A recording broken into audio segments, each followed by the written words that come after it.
ஏதாவது இந்த படத்தில் எங்களை மாதிரி யூடியூப் ரிவ்யூவர்ஸை சாட்டையால் அடிக்கிறீங்களா? 1000 தான் சொல்லுங்கள். அந்த பாட்டை பார்க்கும்போது சூர்யா ஜோதியாவுக்கும் வராதா, சூர்யா ரசிகர்களுக்கும் வராதா? நீங்கள் எவ்வளோ கிண்டல் பண்ணியிருக்கீங்க? பாட்டில் வந்து பார்த்தீங்கன்னா படம் போட்டு 1 மணி நேரம் கழித்து வர்றாங்க, ஓசி டிக்கெட்டில் வராங்கன்னு சொல்கிறீங்க. அது யாரை சொல்கிறீங்க? கொஞ்சம் கூட மனசாட்சியே இல்லாமல் ஜோதிகா சூர்யா பாட்டை வந்து எப்படி டைரக்டர் யாஷிகா ஆனந்த் வச்சு எடுத்தீங்க? அவங்க யார் தெரியும்ல, பத்திரிகை உலகின் நயன்தாரா. இந்த படத்தில் நீங்கள் திருப்பதி கோவிந்தாவை கிண்டல் பண்ணியிருக்கீங்கன்னு சேலத்தில் வந்து நிறைய வக்கீல்கள் வந்து புகார் கொடுத்துருக்காங்க. நிறைய பேர் நிறைய விஷயங்கள் சொல்லுவாங்க, ஓகேங்களா? இப்போ பார்க்குறவங்க எல்லாரும் அவங்களோட சஜஷன் சொல்லுவாங்க, இது சரியில்லை, அது மாற்றணும், இது பண்ணணுன்ட்டு.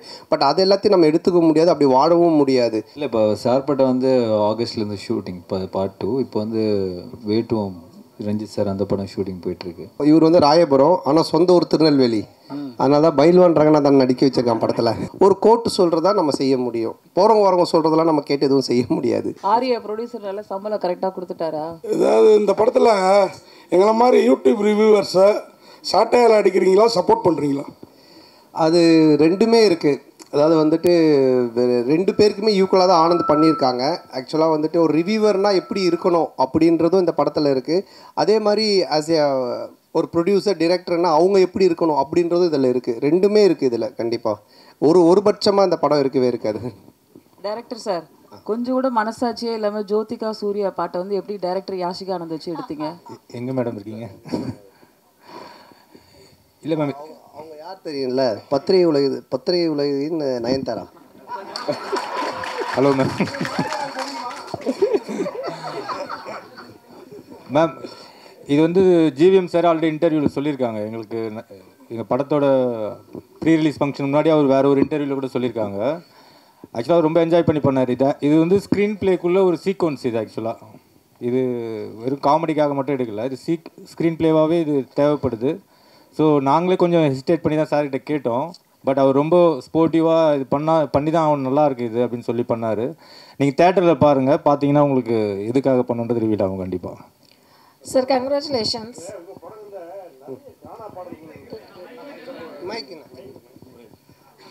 உங்கள் படங்களில் நிறைய கானா பாடல்களுக்கு முக்கியத்துவம் கொடுக்குறீங்க.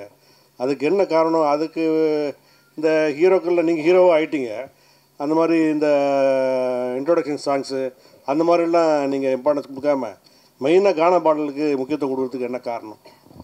இல்லை, தம்பி டைரக்டரும் அதுக்கு ஒரு முக்கிய காரணம். இவர் வந்து ராயபுரம், ஆனால் சொந்த ஊர் திருநெல்வேலி. அதனால தான் பைல்வான் ரங்கநாதன் நடிக்க வச்சிருக்கான் படத்தில், அவங்க ஊருக்காரங்க அப்படின்னு சொல்லிட்டு. ஸோ அது மாதிரி அவங்க ராயபுரம். ஸோ இதுக்கு முன்னாடி நான் பண்ண கானா படம் பார்த்தீங்கன்னா ஜான்சன், அவன் வந்துட்டு வியாசார்பாடி. ஸோ இவங்க எல்லாருமே இன்புட்ஸ் கொடுக்கறதா, என்னோட இன்புட்ஸ்னு கிடையாது. ஸோ அவங்க என்ன சொல்கிறாங்களோ அதை நம்ம கேட்டு பண்ணுறது தானே. அந்த பாரிஸ் அதுதான் அதிலோட ஃபுல்லாக கானா படம். ஆமாம், அந்த டைரக்டர் வந்துட்டு வியாசார்பாடி. ஸோ இவர் ராயபுரம். இன்னும் நான் வந்துட்டு இது மின்ட்டு தாண்டவே இல்லை. சந்தானம் சார் ஒரு நிமிஷம். மணி சார், எப்போதுமே எல்லாருமே நிறைய வசூல் வரணும், திருப்பதியிலவே வந்து நம்ம வந்து சாமி கும்பிடணும் அப்படிம்பாங்க. இந்த படத்தில் நீங்கள் திருப்பதி கோவிந்தாவை கிண்டல் பண்ணியிருக்கீங்கன்னு சேலத்தில் வந்து நிறைய வக்கீல்கள் வந்து புகார் கொடுத்துருக்காங்க. அந்த கோவிந்தா பாட்டு வந்து உண்மையிலே கடவுளை கிண்டல் பண்ணியிருக்குதா? அவங்களுக்கு என்ன பதில்? அதானே, இல்லை அது வந்து கிண்டல் கிடையாது. அதாவது நிறைய பேர் நிறைய விஷயங்கள் சொல்லுவாங்க, ஓகேங்களா? இப்போ பார்க்குறவங்க எல்லாரும் அவங்களோட சஜஷன் சொல்லுவாங்க, இது சரியில்லை, அது மாற்றணும், இது பண்ணணுன்ட்டு. பட் அது எல்லாத்தையும் நம்ம எடுத்துக்க முடியாது, அப்படி வாழவும் முடியாது. கோர்ட் என்ன சொல்லுது, அப்புறம் சென்சார் சர்டிஃபிகேட், அவங்க சில ரூல்ஸ் அண்ட் ரெகுலேஷன்ஸ் வச்சுருக்காங்க. அவங்க சொல்கிறது மட்டும்தான் தமிழ் சினிமாவில் பண்ண முடியும். ஒரு கோர்ட்டு சொல்கிறதா நம்ம செய்ய முடியும், போகிறவங்க வரவங்க சொல்கிறதெல்லாம் நம்ம கேட்டு எதுவும் செய்ய முடியாது. ஆமாம், சென்சாரில் வந்து அவங்க பார்த்துட்டு என்ன கரெக்ஷனாக சொல்லியிருக்காங்க, அதையும் நாங்கள் பண்ணியிருக்கோம். ஸோ அதனால் கரெக்டான ஒரு விஷயம்னா அது ஒன்று சட்டம், கோர்ட், இல்லைன்னா சினிமாவுக்கு சென்சார். இதை தவிர ஒரு போகிறவங்க வரவங்கலாம் சொல்கிறாங்க, நம்ம என்ன பண்ண முடியும்? அது அவங்களுடைய கருத்து. சந்தானம் சார். ஆமாம், அதில் நீங்கள் இப்போ பார்த்தீங்க அந்த பாட்டில் வந்துட்டு அந்த பாட்டு வரும், நடுவில் இவனோட கேரக்டரை பற்றி வரும். ஆனால் இதுக்கும் அந்த பாட்டுக்கும் சம்மந்தம் இருக்காது. இப்போ நம்ம பெருமாளை பற்றியோ இல்லை கோவிந்தாவை பற்றியோ நம்ம கிண்டலாக பண்ணி தான் சொல்லலாம். அது எனக்கு வந்து நான் வந்து திருப்பதிக்கு போய் இப்போ இந்த ரிலீஸ் பண்ணி கூட நாங்கள் போகிறோம். நாங்கள் வந்து வருஷம் எல்லா படத்துக்குமே நானும் ஆனந்தம் கீழேருந்து மேலே நடந்தே போவோம். இப்போ இந்த தடவையும் போகிறோம். நான் பெருமாளுடைய பக்தர், எனக்கு பெருமாள் ரிலீஸ் பண்ணி நான் போய் வேண்டிப்பேன். அவருடைய பாட்டு ஃபஸ்ட்டு வரணுன்றது என்னுடைய ஒரு ஆசையாக இருந்துச்சு. அதை தான் நம்ம வச்சுருக்கோமே தவிர. ரெண்டாவது உங்களுக்கு தெரியும், நான் வந்துட்டு கடவுள் நம்பிக்கை உடையவன். இன்றைக்கி டிஷர்ட் கரு போட்டுக்கிறனால கேட்குறீங்களா? ஸோ அதனால் நான் வந்து கடவுளை கிண்டல் பண்ணியோ கடவுள் இது பண்ணலாம் இது பண்ணவே மாட்டேன். அது உங்கள் எல்லாருக்குமே தெரிஞ்ச விஷயம். அதனால் அது வந்து என்னுடைய மன திருப்திக்காக வச்சுது. அதுவும் சரியான முறையில் இருக்குது. Santhanam sir, Santhanam sir sir Santhanam, நீங்கள் தமிழ் படைப்பாளி, பாட்டாளி, நல்ல தமிழ் பேர் வச்சிருக்கலாமே. இதுக்கான ஆக்சுவலாக வந்துட்டு இது தில்லுக்கு துட்டு 1லேருந்து ஆரம்பித்த சீக்வல்னு. இது தில்லுக்கு துட்டு 1, தில்லுக்கு துட்டு 2, அதுக்கப்புறம் டிடி ரிட்டர்ன்ஸ். ஸோ இப்படி எல்லாமே அதில் வந்ததுனால அதனுடைய சாயல் இருந்தால் ஈஸியாக ஆடியன்ஸ் கொஞ்சம் ரீச் ஆகும் அப்படின்றதுக்காக தானே தவிர, இல்லைனா நீங்கள் சொன்ன மாதிரி இப்போ நம்ம நல்ல ஒரு தமிழ் பேர் இதுக்கப்புறம் வைக்கலான்னு. சந்தானம் சார், இங்கே உங்களுக்கு சொல்லுங்கள். இப்போது ஒரு வாரமாக வந்து எல்லையில் வந்து பதற்றம் இருக்குது. எதிர்பாராத பல நிகழ்வுகள் நடந்திருக்கு. இந்த நிகழ்வுகளால் சில படங்கள் ரிலீஸ் ஆன படங்களை வந்து நிறுத்திட்டு தே புஷ் டேட்ஸ் ஆல்சோ. பலர் வந்து ரிலீஸ் பண்ணலான்றதை வந்து புஷ் பண்ணுறதுக்கான முயற்சி எடுத்திருக்காங்க. உங்களுக்கு அந்த மாதிரி ஏதாவது அன்சர்டனிட்டிஸ் இருந்ததா? போன வாரம் ஏதாவது மாற்றுதல் பிளான் பண்ணியிருந்தீங்களா? என்ன? ஆமாம், நிச்சயமாக இருந்துச்சு. அது நான் ப்ரொடியூசர் ஆர்யாட்டையும் நான் வந்து டிஸ்கஸ் பண்ணோம். ஆர்யாவும் பேசிகிட்டு இருந்தாங்க. ஆனால் அதுக்கப்புறம் அது நல்ல முறையில் கடவுள் அருளால் சுமூகமாக அது இப்போ முடிஞ்சு ட்ரம்ப் அந்த ஒரு ட்வீட் பண்ணதுக்கப்புறமா அவர் சொன்னதுக்கப்புறமா இப்போது சால்வ் ஆனதுனால சரி ஓகே அகைன் நம்ம வந்துட்டு ப்ரொசீட் பண்ணலாம் அப்படின்ற ஸ்டெப் தான் எடுத்திருக்கோம். மேபி பதட்டமாக இருக்குது, இன்னும் மோசமாக போயிட்டுருக்குன்னா நிச்சயமாக நாங்களும் அதை இது எல்லாத்தையுமே ஸ்டாப் பண்ணலான்னு அவர்கிட்டே சொன்னோம். நிக்கில் முருகன்கிட்டே நாங்கள் என்ன சொன்னோன்னா, இல்லை சார் நம்ம ப்ரெஸ் இதெல்லாம் ஸ்டாப் பண்ணிடலாமல் இன்னும். அப்புறம் மார்னிங் அந்த ஒரு நியூஸ் பார்த்துட்டு தான் அதுக்கப்புறம் சரி நம்ம ப்ரொசீட் பண்ணலான்னு பண்ணோம். சார் ஒரு நிமிஷம் கார்த்தி ஒரு நிமிஷம். அவங்க கேட்டுட்டு இருக்காங்க, அது பதில் சொல்லி முடியட்டும். அப்புறம் நீங்க கேளுங்க, மைக் வாங்கிட்டு கேளுங்க. கொஞ்சம் வெயிட் பண்ணுங்க கார்த்தி. இல்ல அவங்க கேட்டுட்டு இருக்காங்க. இல்ல ஒரு நிமிஷம், அவங்க மைக்கில் கேளுங்கன்ற. உங்களை கேட்க வேணாம்னு சொல்ல. ஒரு நிமிஷம் பாலா, கேட்க வேணாம்னு சொல்லலை. அவங்க வந்து வீடியோ ரெக்கார்ட் பண்ணுறாங்க. அதுக்கு தான் மைக் ஒருத்தர் கொடுத்தது. பந்திக்கு முந்திக்கணும்னு நீங்கள் தான் ஃபர்ஸ்ட் மைக் வாங்கினீங்க. இப்போ மைக் அவங்க கேட்க போகிறாங்க. அவங்க கேட்டு முடிச்சோன்னு கேட்க போகிறாங்க. உங்களை ஒரு நிமிஷம், அப்போ மைக்கு கேளுங்க. மைக் வாங்கிட்டு கேளுங்க. அப்போ மைக் வாங்கிட்டு கேளுங்க. நீங்க என்ன கேளுங்க, அவங்களுக்கு கேட்க கூடாது, என்ன கேட்கணும். நீங்க என்ன கேளுங்க, மைக் என்ன கேளுங்க, நான் கொடுக்குறேன் உங்களுக்கு. கேளுங்க. இல்ல கேளுங்க. கேட்க வேணாம்னு சொல்லவே இல்லையே. மைக்க வாங்கிட்டு கேளுங்கன்ற. அவ்வளவுதான். 31 வருஷமா உங்களோட சேர்ந்து பத்திரிகையாளனா இருக்கேன். கேள்வி கேட்க நீங்க கத்து தரீங்களா? நான் கத்து கொடுக்கலங்க. கேள்வி கேளுங்க, மைக்க வாங்கிட்டு கேளுங்கன்றோம். சார் கார்த்தி சார், நீங்க வாங்க கேளுங்க. இதுக்கு ரிலேட்டட்னா நம்மட்ட கேட்டா நான் தான் உங்களுக்கு அத கேளுங்க. விடுங்க சொல்லுங்க. அந்த மிலிட்டரி வீரர்களுக்கு நன்றி தெரிவிக்கிற விதமா தான் ரெண்டு பேரும் மிலிட்டரி கெட்டப்ல வந்திருக்கீங்களா? அவர் எவ்வளவு காமெடியா ஜாலியா கேக்குறாரு. இல்ல ஆக்சுவலா வந்து அவர் அந்த படம் அந்த மாதிரி அது என்னன்னு தெரியல எனக்கு. அவர் வச்சிட்டு இருக்காரு. நான் இந்த படத்தோட கண்டினியூஷனுக்காக இந்த மாதிரி கட் பண்ணியிருக்கேன். சார் கேமியோ ரோல் யாரும் பண்றீங்களா? இல்ல இப்போதைக்கு அந்த ஐடியா இல்ல. அப்படியே இருந்தாலும் இப்போ சொல்ல மாட்டோம் இல்லைங்களா? இல்ல இந்த படத்துல யாரும் இருக்காங்களா?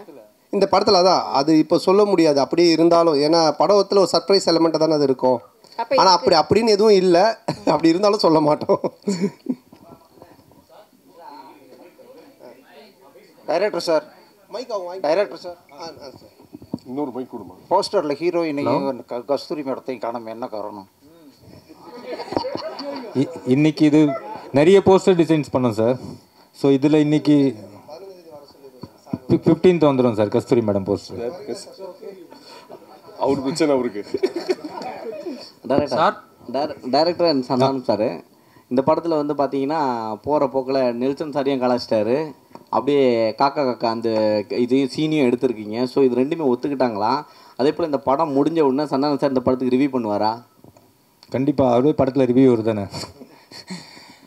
இது யாரையும் கலாச்சி பண்ணல. இது ஒரு ஃபேண்டசி வேர்ல்டுக்குள்ளே ஒரு கிங்ஸ்லியாகவே இருக்கார். ஸோ அதை சொல்கிறதுக்கு ஒரே ஒரு பாயிண்ட்டு அவர் டைரக்டர் நெல்சன் தான். ஸோ அதனால தான் அது மாதிரி ஒரு டைலாக் பண்ணோம். இல்லை அதுலேயே சொல்லியிருப்பாரு, டே நீ நெல்சன் படத்தை ப்ராடக்டரா, நெல்சன் ஒரே மாதிரி கொண்டு போவாரா, நீ ஏன்டா மாத்திர அப்படின்ற மாதிரி ஒரு இதை போட்டிருப்பாரு. அதனால தான் கேட்டோம். நெல்சன் எதுவும் இது அப்ஜெக்ஷன் தெரிவிக்கலையா? இல்லை இப்போ என்னென்னா ஒரு டேரக்டருக்குன்னு ஒரு ஸ்டைல் இருக்குது. ஓகேங்களா? இப்போ வந்துட்டு இவர் படம்னா இந்த மாதிரி இருக்கும் அப்படின்ட்டு. ஸோ ஆனந்த் படம் அப்படின்னாலே நிறைய கொஞ்சம் கிண்டல், அந்த ஒரு சட்டையர் அண்ட் ஸ்பூஃப் இருக்கும். சில படத்தோடைய ரெஃபரன்ஸை வச்சு அவர் கிண்டல் அடிப்பார். அப்புறம் சில பேருடைய கேரக்டர்ஸ் வச்சு பண்ணுவார். ஆனால் அது எல்லாமே ஒரு ஃப்ரெண்ட்ஷிப்பில் எல்லோரும் தெரிஞ்சவங்க, அவங்கக்கிட்ட எந்த ஒரு பாதிப்பும் வராதுன்னு தெரிகிறது மட்டும்தான் பண்ணுவோம். இல்லைன்னா அது பண்ணுறது கிடையாது. இப்போது நாங்கள் ஜாலியாக பேசிப்போம். ஆனால் இவர்கிட்ட பேசினா அது செட் ஆகாதுன்னா அதை நாங்கள் அவங்கள தொட மாட்டோம். சார் இப்போ நீங்கள் பார்க்கிங் காசு கோவிந்தா, டிக்கெட் காசு கோவிந்தான்னு சொல்லிட்டு ஒரு விஷயம் சொல்கிறீங்க. லேட்டஸ்ட்டாக ஒரு 2 மாதத்துக்கு முன்னாடி பார்த்தீங்கன்னா தேட்டரை விட்டு வெளியே வரும்போது பார்க்கிங் காசு வேஸ்ட்டு, பாப்கார்ன் காசு வேஸ்ட்டுன்னு சொல்லியிருக்கீங்க. எந்த படத்தை மென்ஷன் பண்ணி சொல்லியிருக்கீங்களா? இல்லை எந்த படத்தையும் மென்ஷன் பண்ணல. ஆடியன்ஸு மக்கள் டெய்லி என்ன பேசுகிறாங்க, டே டு டே அவங்க என்ன கரண்ட் சுச்சுவேஷனில் இருக்காங்கன்றதை பார்த்துட்டு அதை எடுத்து நம்ம படத்தில் வைக்கிறோம். எப்பவுமே படம் அதுதானே, என்ன நடக்குதோ அதை நம்ம எடுத்து அது சினிமாவாக காட்டும்போது நல்ல ரீச் கிடைக்கும். ஆர்யா ப்ரொடியூசர் நல்ல சம்பளம் கரெக்டாக கொடுத்துட்டாரா? ஆர்யா கிட்ட கேட்குறீங்களா? சந்தானம் சாருக்கு சம்பளம் கேட்டது கொடுத்துட்டாரா? நான் கேட்டதை விட அதிகமாகவே கொடுத்துட்டாரு. அதாவது வந்துட்டு என்ன சொல்கிறது, அதான் நான் சொன்னேன் இல்லைங்களா, நாட் ஓன்லி இந்த படத்தோடைய சம்பளன்றது இல்லாமல் என்னுடைய என்ன உனக்கு தேவை, எங்கேயும் போய் டக்குன்னு ஒரு அட்வான்ஸ் எடுத்துகிட்டு வராங்கன்னு சொல்லிட்டு கை நீட்டாத, எங்கேயும் வாங்காத, நீ வந்து 1 இயர் ஃப்ரீயாக வேலை செய்யினாங்க. அதான் நான் சொன்னேன், வீட்டை விட இடிச்சாங்க, புது வீடே இப்போ கட்டியிருக்கேன், எல்லாம் காரணம் ஆர்யா பவன் தான். சார் இந்த படத்தில் ஆனால் சந்தானம் இந்த படத்தில் பார்த்தீங்கன்னா கவுண்டமணி சார் தான் ஒரு படங்கள்லாம் பார்த்தீங்கன்னா பேர் வைப்பார், கொயகா கச்சா மூஞ்சி, அனில் மூஞ்சி, அந்த மாதிரிலாம். ஸோ நீங்கள் வந்து நிறைய பேருக்கு இப்போ இந்த படத்துலேயே பார்த்தீங்கன்னா கெளுத்தி, கெண்டை, குறவை மீன் அந்த மாதிரிலாம் வச்சுருக்கீங்க. ஸோ இது எப்படி உங்களுக்கு மாட்டுதா ஜிலேபி மூஞ்சிலாம் வந்து? இல்லையே, நான் இதில் யாருக்கும் பேர் வைக்கலையே. பாட்டு எழுதும் போது அந்த கெளுத்தி என்ன அது அவருடைய பேரே கெளுத்தி தான், ஒரிஜினல் நேமே கெளுத்தி, ஒரிஜினல் பேரே கெளுத்தி தான். எனக்கு கெளுத்தி இல்லை, நாங்கள் வைக்கல, அவன் ஒரிஜினல் பேரே அதுதான். சார் உங்களுக்கு சூர்யா ஜோதிகா பாட்டு எடுக்கும்போது கௌதம் மேனன் வந்து என்ன சொன்னாருன்னா, அவர் படத்தையே ரீக்ரியேட் பண்ணியிருக்காரு. அதுவும் நீங்கள் தான் சொல்லணும், கிண்டல் பண்ணி நீங்கள் ரொம்ப எடுத்துருக்க மாதிரி எடுத்துருக்கு. அது யாஷிகா ஆனந்த் கூட ஸ்லோ மெஷனில் கூட விட்டு அவர் ஒத்துக்கிட்டாரா இப்படி? இல்லைண்ணா, இப்போது அதான் நான் சொல்கிறேன், இப்போ நீங்கள் பார்க்குறது ஒரு ட்ரெய்லர் இந்த டீசர்லாம் என்னென்னா உங்களுக்கு படத்தை பார்க்கக்கூடிய ஒரு ஆர்வத்தை தூண்டுறதுக்காக நாங்கள் துண்டாக கட் பண்ணி வைப்போம். அவருடைய முன் கதை என்ன பின் கதை எதுவுமே தெரியாது. அப்போ அதை பார்க்கும்போது உங்களுக்கு ஒரு என்ன சொல்கிறது, இது என்னவா இருக்கும், இது என்ன அப்படின்னு ஒரு கொஸ்டின் கேட்கலாம். அந்த ஒரு வைரலுக்காக தான் அதை பண்ணுறோம். பட் படமாக நீங்கள் பார்த்துட்டானுங்க அது ரொம்ப கிளியர் பிக்சரில் கரெக்டாக வரும். 1000 தான் சொல்லுங்கள், அந்த பாட்டை பார்க்கும்போது சூர்யா ஜோதியாவுக்கும் வராதா, சூர்யா ரசிகர்களுக்கும் வராதா? நீங்கள் எவ்வளோ கிண்டல் பண்ணியிருக்கீங்க? இல்லை, இது கிண்டலாகவே வராதுண்ணா. இப்போ என்னென்னா அவரு அந்த படத்தோடைய இயக்குனர், அவரு அதை பண்ணுறாரு, அது ஏன் பண்ணுறாரு, அதுக்கு ஒரு காரணம் இருக்குது. அந்த காரணத்தை சொல்லும்போது கண்டிப்பாக தப்பாக இருக்காது. நிறைய படத்தில் நிறைய ரெஃபரன்ஸ் வைக்கிறாங்க, அது கரெக்டாக அந்த கதையோட ஒத்து வந்தால் ஓகே. திடீர்னு துண்டா சும்மா வெறுப்பேற்றதாக வச்சோன்னா தப்பாக இருக்கும். ஆனால் உங்களுக்கு வந்து ஆர்யாவை ரொம்ப பிடிக்கும், இப்போ ப்ரொடியூசராக நல்லா பிடிச்சிருக்கா, நண்பராக பிடிச்சிருக்கா? ஆர்யாவையா? இல்லை, ரெண்டுமே தான். ஏன்னா நண்பனாக இருந்ததுனால தான் அந்த ப்ரொடியூசராக மாதிரி 2 பேருமே வந்துட்டு என்ன சொல்கிறது, ப்ரொடியூசராக இருக்கும்போது சில நேரத்தில் சண்டை வரும், நண்பனாக இருக்கும்போது சண்டை வராது, அடிக்கடி கோச்சிப்பான். அது மாதிரி வந்துட்டு இது நான் சொன்ன இது மாதிரி பண்ணவே இல்லை, இது பாரு இப்படி ஆயிடுச்சுன்னு. ஃபஸ்ட் டே ஷூட்டிங்கே கால் பண்ணி நான் வந்து உனக்கு காமெடி சூப்பர் ஸ்டார் நான் சும்மா தான் பேர் வச்சேன், நீ நிஜமாலே பண்ணிகிட்டு இருக்க அப்படின்னா. ஏன் என்னென்ன வேட்டையன் ஷூட்டிங்கில் எவ்வளோ செலவு தெரியுமா அப்படின்னா, தெரியாத மச்சான் இவ்வளோ செலவு அப்படின்னா. நம்ம ஷூட்டிங்கில் எவ்வளோ செலவு தெரியுமா, எவ்வளோன்னா அதே செலவு, அதே 200 பேர், அதே இது. நான் உனக்கு காமெடி சூப்பர் ஸ்டார் பேர் வச்சா சூப்பர் ஸ்டாருக்கு இவ்வளோ நீ செலவு பண்ணுவியா அப்படின்னு சொல்லி கோச்சிக்கிட்டான். அப்புறம் நான் சொன்னேன், இல்லை மச்சா இது மாதிரி இதில் தேவைப்படுது அப்படின்னு. ஸோ அதுக்கப்புறமா ரொம்ப சண்டை ஆகிடுச்சேன். டக்கு நான் என்ன பண்ணுவேன்னா, ஒரு 2 நாள் ஈஷாக்கு போயிடுவேன். உடனே ஃபோன் அடிப்பான், அங்கே அடிச்சிட்டு இல்லை சத்குருட்ட காசு வாங்கி கொடு அப்படின்வான். அவர் பேப்பராக காசு வாங்கி தர முடியும், நீ அங்கே தானே போகிற, எனக்கு காசு வாங்கி கொடுத்துட்டு போ, அவர் பேர் போட்டு ப்ரொடியூசர் அப்படின்வான். சரி மச்சா வந்து. ஸோ ப்ரொடியூசர் அது மாதிரி இடி சண்டை வரும், நண்பனாக இருக்கும்போது எதுவுமே இருக்காது, ஃபுல்லாக ஜாலியாக தான். ஆமாம், கொஞ்சம் அடிக்கடி நடக்கும். சார் போன மேடையில் அவங்கள கடவுளாக பார்த்து காலில் விழுந்தார் கூல் சுரேஷ். இந்த படத்தில் இருக்கிறாரா? காணும். இல்லை, இந்த படத்தில் இல்லை, கடவுளை கொஞ்சம் அவருக்கு தரிசனத்தை கொஞ்சம் தள்ளி வச்சிருக்கோம். அவரும் வந்து படத்தை ரிவ்யூ கொடுப்பாரு. சார் இங்கே சொல்லுங்க. ஒரு பாட்டில் வந்து பார்த்தீங்கன்னா படம் போட்டு 1 மணி நேரம் கழித்து வர்றாங்க, ஓசி டிக்கெட்டில் வராங்கன்னு சொல்கிறீங்களா, அது யாரை சொல்கிறீங்க? இல்லை, இப்போது நிறைய பேர் வந்துட்டு பார்த்தீங்கன்னா பப்ளிக்கில் வந்துட்டு இஷ்யூ பண்ணுறாங்க, ஏதோ ஒரு டிக்கெட்ஸ் கொடுக்குறாங்க, இல்லை ஃபேன் ஷோ போடுறாங்களா, ஏதோ ஒன்று பண்ணுறாங்கன்னு வச்சுக்கலாம். அதில் கும்பலில் சில பேர் வராங்க, வந்துட்டு அவங்கெல்லாம் சில விஷயங்கள்லாம் பேசுகிறாங்க, அது வந்துட்டு நாளைக்கு பார்த்தீங்கன்னா வைரல் ஆகுது. அது நிறைய என்ன சொல்கிறது ரிவ்யூஸ் ஷோஸில் நீங்கள் பார்த்தீங்கன்னா இருக்கும். ஸோ இப்போ இதை வந்துட்டு வைரலாக நிறைய பேர் பேசுகிறாங்க, கமெண்ட்ஸில் சொல்கிறாங்க, இவன் ஓசி டிக்கெட்டில் வந்தவன்பா, இவன் பார் லேட் அண்ட் டாச், இதெல்லாம் வந்து கமெண்ட்ஸில் வர்றது. அது எல்லாத்தையும் எடுத்து தான் அந்த லிரிக்கெல்லாம் கெளுத்தி எழுதுனது. ஸோ எழுதும்போது நல்லா இருந்துச்சு, நாங்கள் கேட்டோம், இதெல்லாம் லைவில் இருக்குன்னா சரி ஓகே பண்ணிட்டோம். நீங்கள் இந்த படத்தில் எப்படி ஓசி டிக்கெட் வாங்கி படம் பார்க்குறீங்களா, இல்லை தேட்டரில் போய் வாங்கி படம் பார்க்குறீங்களா? நான் கொஞ்சம் ஓசி டிக்கெட் தான், ஏன்னா ரிவ்யூ பண்ணுறோம் இல்லைங்களா, அப்போ ரிவ்யூ பண்ணும்போது எங்களுக்கு ஒரு ஷோ போடுவாங்க, அப்போ போவோம், அதனால தான் என்ன வச்சு அதை கலாச்சி பண்ணியிருக்காங்க. ஆனால் சந்தானே இந்த வருஷம் பார்த்தீங்கன்னா உங்களுக்கு அதிகமாக உங்கள் நட்பு சைடில் வந்து இழப்புகள், 2 இழப்புகள், சேஷன்னா இன்னொன்று ஆண்டனி. ஸோ இந்த படத்தில் சேஷ் இருந்தால் எப்படி இருந்திருக்கும்? ஏன்னா இப்போ இல்லை. ஸோ ஒருவேளை சேஷுக்கான ஏதாவது சீக்வன்ஸ் ஏதாவது வச்சுருந்தீங்களா? அது இல்லாமல் டிடின்ற இதுக்கு வழக்கம் போயிட்டுருக்கு. இல்லை இருக்குது, அதாவது வந்து எங்கள் டீம் எல்லாருக்குமே தான் நாங்கள் எழுதுவோம், அதில் இருந்துச்சு. ஆனால் பட்டு காலத்தின் இது அவர் இல்லை. பட் எல்லாருக்குமே எங்கள் டீமில் எல்லாருமே வச்சு தான் எழுதுவோம். அந்த நான் இப்போது கம்ஃபர்ட் ஜோனுன்னு ஒரு சில ஹீரோஸ் இருக்காங்க, அதே டேரக்டர் அதே டீமோட. இந்த ஹீரோஸ்க்கு வந்துட்டுனா உங்களோட டீம் பண்ணால் கரெக்டாக இருக்கும். இதை நீங்கள் எப்படி பார்க்குறீங்க? உங்களுக்கும் இதே மாதிரி தான் ஃபஸ்ட்டு பார்ட் 1 இப்போ 2 இதுக்கு அப்புறம் 3 பண்ண போகிறேன்னு சொன்னீங்க. ஸோ இதை தாண்டி நீங்கள் சந்தானமாக ஒரு ஆக்டராக இப்போவும் ஆக்டராக இதை தாண்டி ஒரு லெவலுக்கு வர வாய்ப்பு இருக்கா? இல்லை சார், இப்போ என்னென்ன படம் பார்த்தீங்கன்னா ஃபஸ்ட்டு மாதிரிலாம் ஒரு படம் பண்ணோம் டக்குன்னு இன்னொரு கதை அப்படின்லாம் கிடையாது. ஏன்னா இன்றைக்கி ஓப்பன் மீடியாவாக போச்சு. ஓடிடி பிளாட்ஃபார்ம் வந்தோடனே ஹாலிவுட் படத்துலேருந்து எல்லா படங்களுமே ஆடியன்ஸ் எல்லாத்தையுமே பார்க்குறாங்க. ஸோ ஒரு டைரக்டரோடு ட்ராவல் பண்ணி ஒன்று சிங்க் ஆகி ஒன்று வந்து செட் ஆகிறதுக்கு மினிமம் ஒரு 2-3 படம் ஆகுது. அதனால தான் டக்கு மாற்றி போக முடியல. ஏன்னா என்னுடைய சிங்க் அவருக்கு தெரியணும், அவருடைய சிங்க் எனக்கு தெரியணும். அதுக்காக தான் அந்த மாதிரி ட்ராவல் பண்ணுறமே தவிர மற்றபடி. சந்தனம் சார் இங்கே தான் திருப்பி ரைட் ஹியர். உங்களுடைய நட்பு வந்து சிம்புவோட வந்து எல்லாருக்கும் தெரிஞ்ச விஷயம். அண்ட் அவர் வந்து ஒரு ரிக்வெஸ்ட் வச்சுருக்காரு உங்ககிட்ட, நீங்கள் மறுபடியும் காமெடியனாகவும் படம் வந்து நடிக்கணும் அப்படின்ட்டு. அந்த ரிக்வெஸ்ட்டை எவ்வளோ தூரத்துக்கு நீங்கள் எடுத்துக்கிட்டு இருக்கீங்க? இனிமேல் சந்தானம் காமெடியானவும் அடிக்கடி படத்தில் பார்க்க முடியுமா? ஏன்னா உங்களுக்குன்னு ஒரு ஃபேன் பேஸ் இருக்குது. அந்த ஃபேன் பேஸ் நீங்கள் மறுபடியும் காமெடியன் ரோல்ஸும் பண்ணணும்னு எதிர்பார்க்குறாங்க. இல்லை அதுதான், இப்போ காமெடி ரோல்னால் நீங்கள் ஃபஸ்ட்டு பார்த்த சந்தானத்தை பார்க்க முடியாது. நிச்சயமாக அந்த மாதிரி ஒரு சந்தானம் இருக்காது. ஏன்னா அது இப்போவே ஆடியன்ஸுக்கு டிவியில் நிறைய ஷோஸில் நிறைய ஆதித்யா சேனல் சிரிப்பெல்லாம் பார்த்துட்டாங்க. நீங்களும் யூடியூப்பில் நிறைய பார்த்துருக்கீங்க. ஸோ புதுசாக ஒன்று பண்ணணும், அதை எப்படி டிசைன் பண்ணி பண்ணணுன்றதை நானும் யோசிச்சுக்கிட்டு இருக்கேன். அண்டு எல்லா படத்துலையும் என்னால் பண்ணுவேனான்னு எனக்கு தெரியல. ஏன்னா எனக்கு ஆல்ரெடி கமிட் ஆகி ஹீரோவாக பண்ணக்கூடிய அட்வான்ஸ் கொடுத்து ஒரு 3-4 பேர் ஆல்ரெடி வெயிட்டிங்கில் இருக்காங்க. ஸோ அதுவும் நான் பண்ணணும். இப்போ அதுவே நான் ஒரு படத்தை திருப்பியும் அவங்களுக்கு ரிட்டர்ன் பண்ணிட்டு தான் எஸ்டிஆருக்காக அதை பண்ணுறேன். அவருக்கு அதை என்ன மாதிரி பண்ண முடியுன்றதை நான் இப்போ டிசைன் பண்ணிகிட்டு இருக்கோம். அதுக்கப்புறம் ஆர்யாவோட ஒரு கமிட்மெண்ட் இருக்குது. நான் வடக்குப்பட்டி ராமசாமிலே சொன்னேன் ஆர்யாவோட நான் பண்ணோம் அப்படின்ட்டு. ஸோ அந்த கமிட்மெண்ட்டும் போயிட்டுருக்கு. ஸோ அதுக்கும் பேசிகிட்டு இருந்தோம். பட் இவன் எப்போ பண்ணுவான்னு தெரியல. இவங்கிட்ட அப்படின்னா ஆர்யா கியூபுக்கே 1 week ஆச்சு தான் அனுப்புனா அப்படின்னு சொன்னேன். ஸோ ஆனந்த் ஒரு லைன் ஒன்று எழுதியிருக்கான் எங்கள் 2 பேரை வச்சு. அதில் ஒரு கேரக்டர் ஒன்று பண்ணலான் இருக்கோம். ஸோ பண்ணுவேன் கண்டிப்பாக. ஆனால் நிறைய பண்ணுவேனான்னு தெரியாது. பழசை பண்ண மாட்டேன் நிச்சயமாக. ஆனால் இந்த கொஸ்டினோட தொடர்ச்சி தான் இது. சிம்பு சார் சொன்னார் தமிழ் சினிமாவில் காமெடி நடிகர்கள் குறைஞ்சிட்டாங்க, காமெடியும் கம்மியாகிடுச்சுன்னு சொல்கிறாங்க. அது எப்படி நீங்கள் பார்க்குறீங்க? அவர் சொன்னதுக்கு என்ன வந்து பார்க்குறீங்க, நான் எப்படி சொல்கிறேன்? இல்லை, ஏன்னா அவர் உங்களுக்கு தான் சொன்னார். நீங்களாம் வந்து ஆக்டர் ஆகி போயிட்டீங்க, ஹீரோ ஆகி போயிட்டீங்க. ஸோ வந்து தமிழ் சினிமாவில் காமெடி கம்மியாகிடுச்சுன்னு சொன்னார். இல்லை, என்கிட்ட அவர் பர்சனலாக சொல்ல பப்ளிக்காக எல்லார்கிட்டையும் சொன்னார். அப்போ நீங்கள் நடிக்க வாங்கன்னு கூப்பிட்டாரு, நான் அதுக்கு எஸ்ன்னு சொன்னேன். அதை நான் எப்படி சொல்ல முடியும்? ஆரியா சார், சார்பட்டா பயங்கர ஹிட்டு, பிளாக் பஸ்டர், செகண்டும் வரப்போகுதுன்றாங்க. அதில் நீங்கள் இருக்கீங்களா? இல்லை அடுத்த படத்துக்கு ப்ரொடியூசராக காலத்தில் இறங்க போகிறீங்களா சந்தானம் சார் வச்சு? இல்லை, இப்போ சார்பட்டா வந்து ஆகஸ்ட்லேருந்து ஷூட்டிங், இப்போ பார்ட் 2. இப்போ வந்து வேட்டுவம் ரஞ்சித் சார் அந்த படம் ஷூட்டிங் போயிட்டுருக்கு. ஸோ கண்டிப்பாக அது ஆகஸ்ட்லேருந்து பார்ட் 2 ஸ்டார்ட் பண்ணுறோம். சார் நீங்கள் ப்ரொடியூஸ் பண்ணதுக்கப்புறம் சந்தானம் சார் நீங்கள் சொன்ன மாதிரி கேட்க ஆரம்பிச்சாரா, இல்லை அவர் சொல்கிறது நீங்கள் கேட்க ஆரம்பிச்சிங்களா? ஏன்னா பாட்லேயே சொல்லியிருப்பாரு. இந்த படம் பொறுத்த வரைக்கும் என்ன, ப்ரொடியூசர்னு பேர் தான், பண்ணதெல்லாம் இவர் தான். ஏன்னா அதை நான் சொன்னல, ஃபஸ்ட் டே ஷூட்டிங் போய் அந்த செலவு லிஸ்ட் எடுத்து பார்த்தேன். டேய், உண்மையான கப்பலில் ஷூட் பண்ணாலும் இவ்வளோ செலவாகுதுடா அப்படின்னு சொன்னேன். பட் நான் அதாவது சொன்ன மாதிரி இந்த படம் அப்படி எடுத்திருந்தா தான், இப்போ நீங்கள் அந்த குவாலிட்டியாக எடுத்திருந்தா தான் அது அதோட அவுட்புட்டு அது தேவைப்படுது.